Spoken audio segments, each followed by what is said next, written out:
Arc 6, Chapter 48, Murder Becomes a Habit, Small Preamble. Refer to the previous chapter for the format I present Subaru thinking as Meili.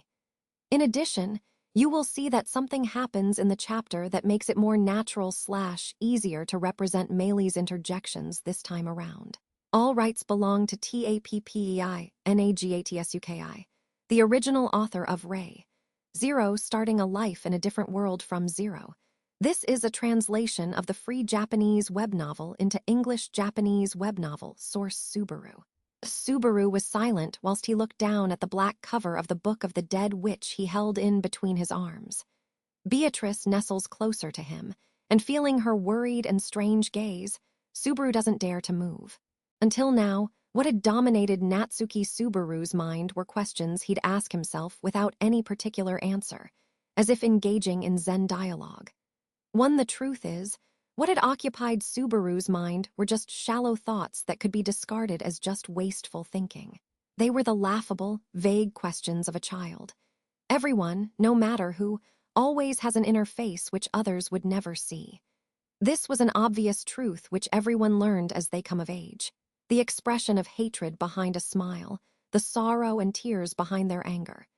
It is human beings that can pretend that these emotions don't exist, while hiding their true feelings.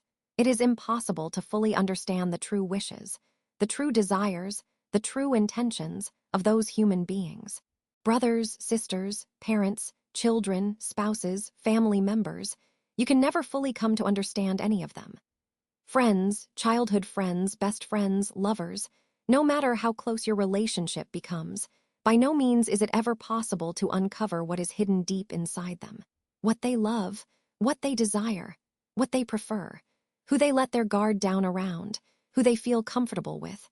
These were completely different problems to those various connections of mind and body. Indeed, he knows that, but still, he doesn't want to abandon these thoughts just for the sake of it. He wants to know, he wants to understand it, he wants to hear it, he wants them to reveal everything. That is his arrogant, but desired wish.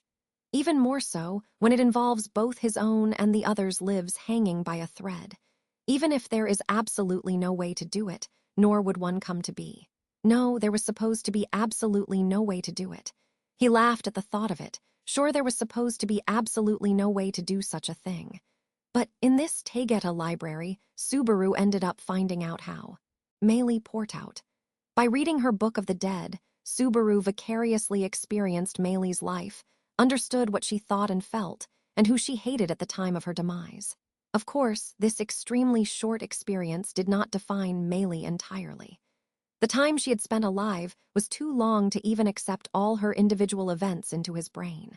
Even if it had been a short life that she had lived, he could by no means have absorbed into him all of her memories. Eagerly gnawing away at the key points, drinking them in with the intention of understanding Meili. Those were how Natsuki Subaru felt right now. Such was painfully clear to see. However, but even so, by comprehending that he didn't understand even a bit of the girl, Subaru now had a deeper understanding of Meili than ever before. There was a person whom I cherished. Her life was stolen away from me, and now alone, my heart continued to wander.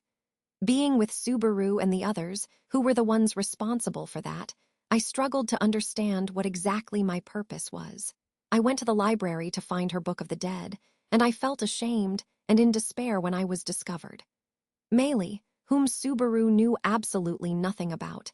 He had discovered the girl's innermost feelings and desires without even expecting it, and thus he had realized. This Book of the Dead itself was the means to truly find out the true intentions of others without any falsehoods between. Subaru. It was just that he wants to know, that's the only thing he desires. The real intentions of Emilia, Beatrice, and the others in the tower is what he wishes to know. He wants to know why they put so much trust in Natsuki Subaru. Why do they believe Natsuki Subaru who was responsible for killing me? And now, what do they think of Subaru who desperately pretends to be the despicable Natsuki Subaru? Intimacy is just camouflage, hatred is the reality, and feelings like anger, sadness, and joy are temporary. Hostility and malice, aren't those their true feelings? I don't know, I want to know, I want to trust them. I can't trust them. Are Emilia and the others allies, or are they enemies? Are they enemies who killed Subaru, or are they allies that want him to live? Can he love them, or can't he? Can he hate them, or can't he? Won't he obtain that answer by reading their Book of the Dead? Beatrice. Subaru, you really look terrible, in fact. If you are feeling uneasy here, it'd be better if we went somewhere else for you to rest, I suppose. Touching Subaru's shoulder, who was immersed in thought, Beatrice gives her suggestion. Subaru was rendered breathless for a minute, being trapped by the gaze of her characteristic blue butterfly pattern in her eyes. Looking at it, the girl's tiny palm rested on Subaru's shoulder. What would happen if he took her hand, grabbed her head, and smashed it on the floor with all his strength? Subaru, how, small Beatrice, WH, what are you suddenly starting to say, in fact? This smallness is exactly the reason behind Betty's loveliness, I suppose. Subaru has also said that, in fact. Subaru reflexively relaxes his cheeks as Beatrice sullenly blurts this out. Certainly, if Subaru was in his normal state, it wouldn't be weird for him to have said that. Noticing the similarity between himself and Natsuki Subaru, he smiles bitterly. Small, truly, Beatrice was just a small child. Her neck was thin and her bones fragile. The hand that rested on Subaru's shoulder was small enough to be fully covered by his palm. If he put even a bit of strength into his arms whilst hugging her, it seems like her fragile body would break. If these thoughts are turned to actions, he should be able to easily kill her. If he kills her, if her life blinks out of existence, will her book appear in the library? Stranger, just like you did with me, N.O., Subaru. Suddenly, Subaru hears a voice from his subconscious, one which would be impossible to call his own. It is somewhat sweet, glossy enough to sound adult, but it was a strangely familiar voice. In that short period of time, the voice became familiar enough that he could call it his own. The voice inside him was that of the dead little girl who mocks Natsuki Subaru's intentions. Subaru discards this event, concentrating on the matter in front of him. That is, whether the Book of the Dead could be realistically utilized. If so, then how would he go about making this come true, Beatrice? Your face looks really pale, I suppose. Indeed, we should go somewhere else, in fact. But before that, Subaru. Beatrice, I must return that where it originally was, I suppose. It's no good for Betty, too, to be in the haze, in fact. Saying that, Beatrice takes the Book of the Dead from Subaru's stiff hands. She holds it cautiously to ensure the book doesn't open, and places it where there was an empty gap in the bookshelf, the place where it originally was. Beatrice, it's easy to understand and remember where I positioned it, I suppose. However, it's possible that the books in this library will just start moving on its own, Subaru. A safety measure. Yeah, I suppose that's right. Beatrice, you ought to think that bringing it out is pretty dangerous, in fact. This is safer than throwing them out onto the floor because Shala is worried about that, I suppose. Subaru, I feel like being in this library is a once-in-a-lifetime opportunity. Subaru dryly spits these words out as he replies to Beatrice. In reality, even in the world which Subaru knows, it's said that opportunities like coming across a book which has been published a number of years ago only come once. Just like coming across a second-hand bookstore whilst traveling, if he misses out on this opportunity, he may never find the book ever again. This speculation may also apply to this library. Like usual, had he been overthinking this? No doubt that this thought is bothering him. Either way, whilst warily looking at Beatrice's back as she struggles to arrange the books, Subaru immerses himself deeper and deeper into his sea of thoughts. Awfully realistically, counting backwards the lives from the warmth he'd felt, he searched for a way to kill her. Although, Beatrice isn't the only one he should think about. Every single one of the members who are inside the tower are in a position to becoming a target to Subaru's plan involving the Books of the Dead. Meili. So you want to try and kill them because you want to check if they can be trusted, or if they should be doubted. Oni-san truly is wa Arped. The voice of the little girl interrupted him, causing Subaru to inwardly click his tongue. The first thing he wants to say back to her is that he thinks that this is a necessary thought experiment. By no means is Subaru a psychopath that is dominated by homicidal impulses. He isn't controlled by such abnormal urges, whereby he must take pleasure in deeds like that. But right now, when he was thinking this through, this had been the only choice that had come to his mind. It seemed rational. Meili, enough with the excuses, I woe ender, can't you just tell me what you're going to do? It would be very easy to get rid of Beatrice. This is because Subaru can see her back, unprotected, defenseless, completely unguarded. It can be clearly stated that Beatrice's life is precariously balanced by a thread, which depends entirely on Subaru's flawed reasoning. When that rationality surpasses reason, Subaru will very likely take the girl's life quite easily. When it comes to Beatrice, the only options he has are to do or to not do. It seemed possible to entirely disregard the countless other possibilities that branched off as an alternative from his standpoint. Meili, what about the half-witch One-san? The likes of Emilia would be even easier, a piece of cake. Once, he had even seized her by the neck after he had woken up. In the past, she hadn't shown any signs of resistance. As long as Subaru put all of his strength into his arms, he could easily break that fragile neck of hers. Certainly, he can say that she has strength similar to that of a pro wrestler, but it means nothing unless she is prepared to use it.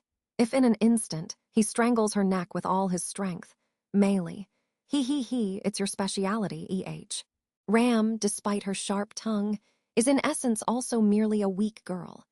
It reminded Subaru about the time she cried while pressing her head against him, entreating him for his memories.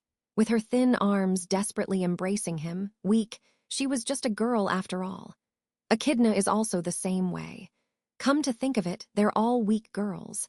He really made the wrong selection of people if the mission was to cross the desert. As much as he would have liked to have more suitable people with him, there really just weren't enough people to go around.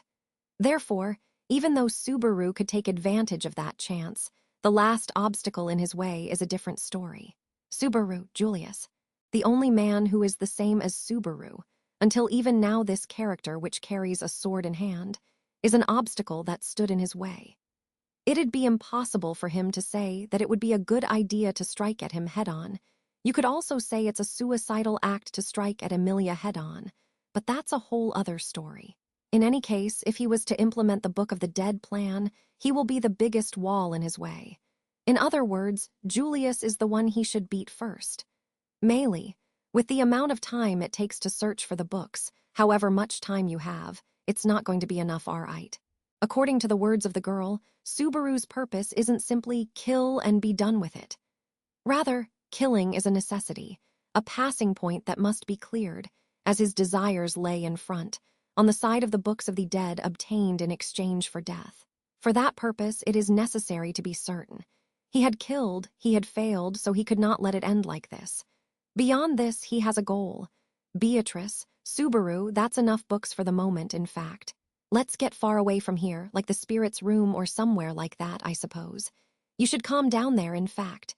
Subaru's spirit's room.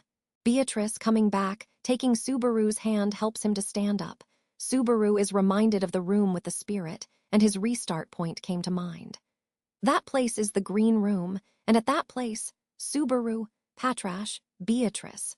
You're saying that Earth Dragon's name again, geez. There's no point worrying about a partner like you, I suppose.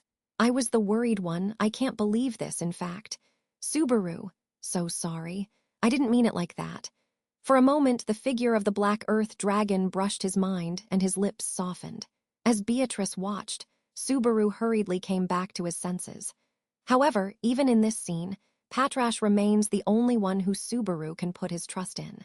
Actually, only Patrash who ran the risk of death to defend Subaru, regardless of its true intentions or feelings, a being who remained by the side of Natsuki Subaru, Meili. Really, if she knew that Oni-san isn't Natsuki Subaru, I still woe ender if she would do the same thing.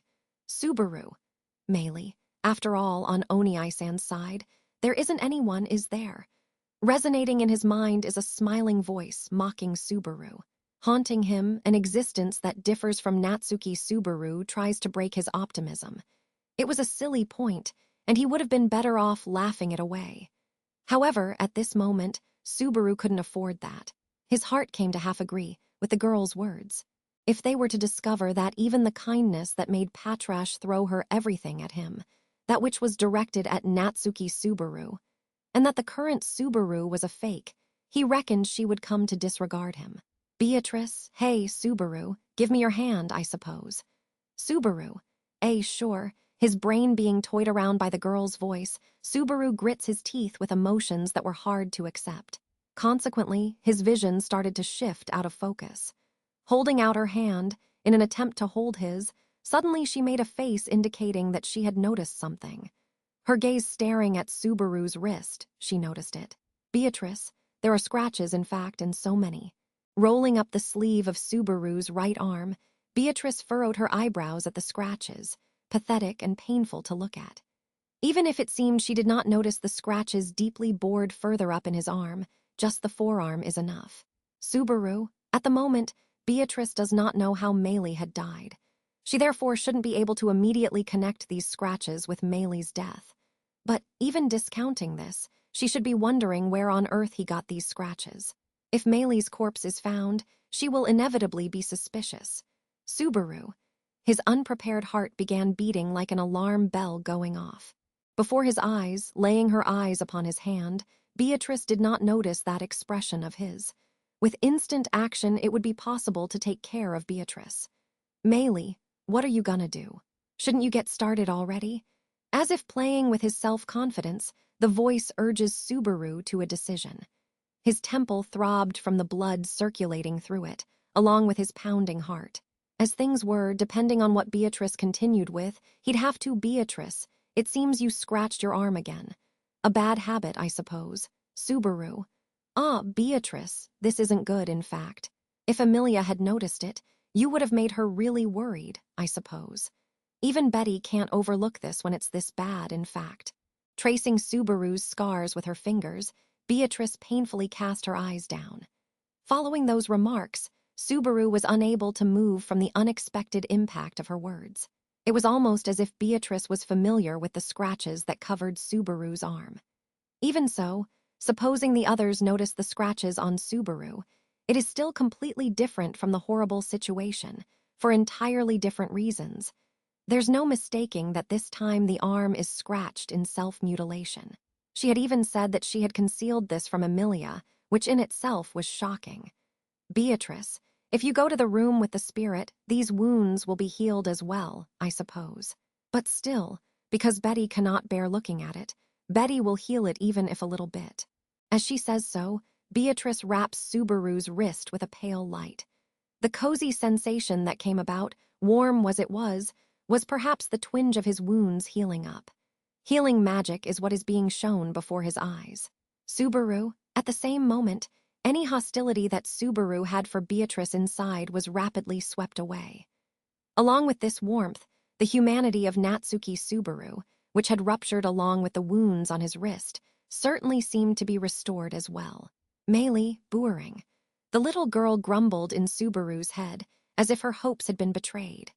Whilst listening to her directly in his skull, Subaru swallowed down the evil environment that had taken root in his head.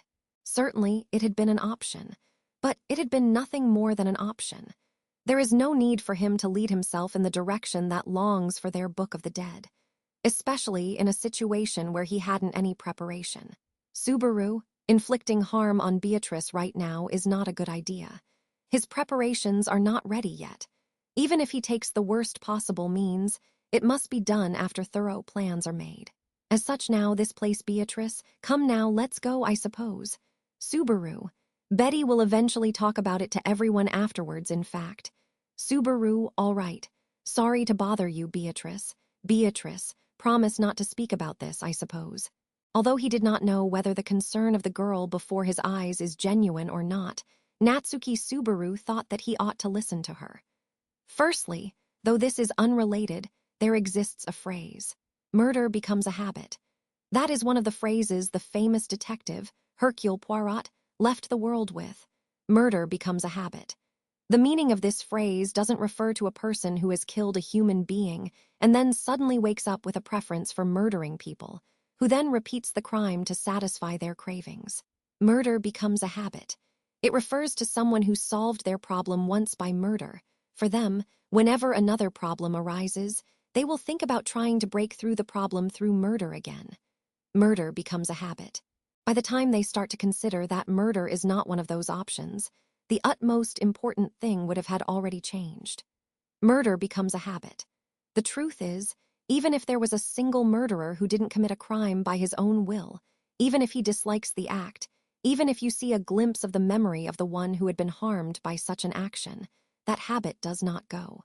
Murder becomes a habit. That habit, it does not go. Murder becomes a habit.